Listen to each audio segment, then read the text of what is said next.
இப்போ நம்ம யாரை பத்தி பார்க்க போறோம் தெரியுமா? த cutie pie, த எக்ஸ்பிரஷன் குயின் சௌந்தர்யா அவர்களை பத்தி தான். ஸோ அப்படிதான் வந்து நீங்களாம் அன்பால் அழைக்கிறீங்க. அதனால் நானும் அப்படியே அழைச்சி சௌந்தர்யா பத்தி நம்ம பார்க்க போறோம். மிஸ் பிக் பாஸ் சீசன் 8ஓட டாப் 10 கண்டஸ்டன்ஸ் அவங்களோட கேம் இது வரைக்கும் என்ன வாருது அப்படின்னு சொல்லி குட்டி அனாலிஸ் போட்டிருக்கேன். இது வரைக்கும் நீங்கள் செக் அவுட் பண்ணி பார்க்கல அப்படின்னா மறக்காம செக் அவுட் பண்ணி பாருங்க. எஸ், கமிங் டு சௌந்தர்யா அவர்கள் வந்து உள்ள வரும்போது ரொம்ப இவங்க பேர் வந்து ரொம்ப நாட்களாக வந்து நிறையா சீசன்ல வந்து நம்மளுக்கு தெரிஞ்சுது. பட் இப்போதான் அவங்க வந்து உள்ள வந்தாங்க.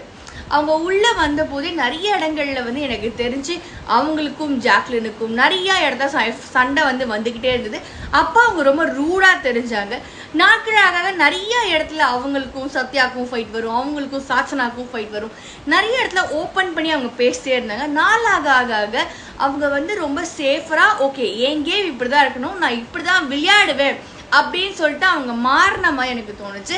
அண்ட் இப்போ பொதுவாக அந்த கோவா கேங்கில் இருக்கும் போது இருந்த சௌந்தர்யாவுக்கும் இப்போ இருக்கிற சௌந்தர்யாவுக்கும் நிறைய டிஃப்ரென்சியேஷன் இருக்குது.